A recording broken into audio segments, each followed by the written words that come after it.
Well, let's talk about the news. We have Ukraine's top military leadership saying that we are starting to win the war and Russia is starting to lose the war. Saying they have studied the strengths and weaknesses of the enemy and we are aware of Russia's long term plans at least until 2030.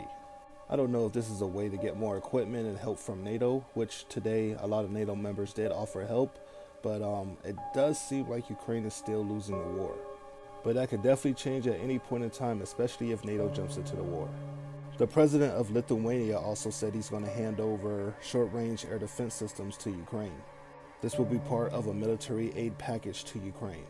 Denmark also said that they delivered 12 F 16 aircraft in Ukraine. The rest will be in Ukraine in 2025, which I think is only 6 more aircraft.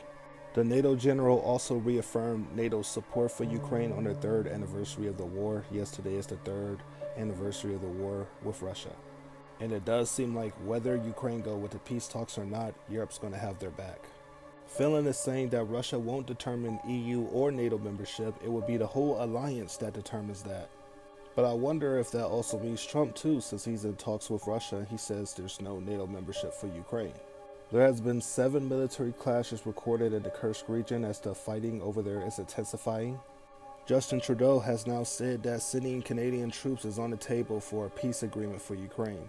So now we got the UK, France, Sweden, Finland, Switzerland, China, Lithuania, and Canada as candidates to send their troops into Ukraine after a peace done has been made.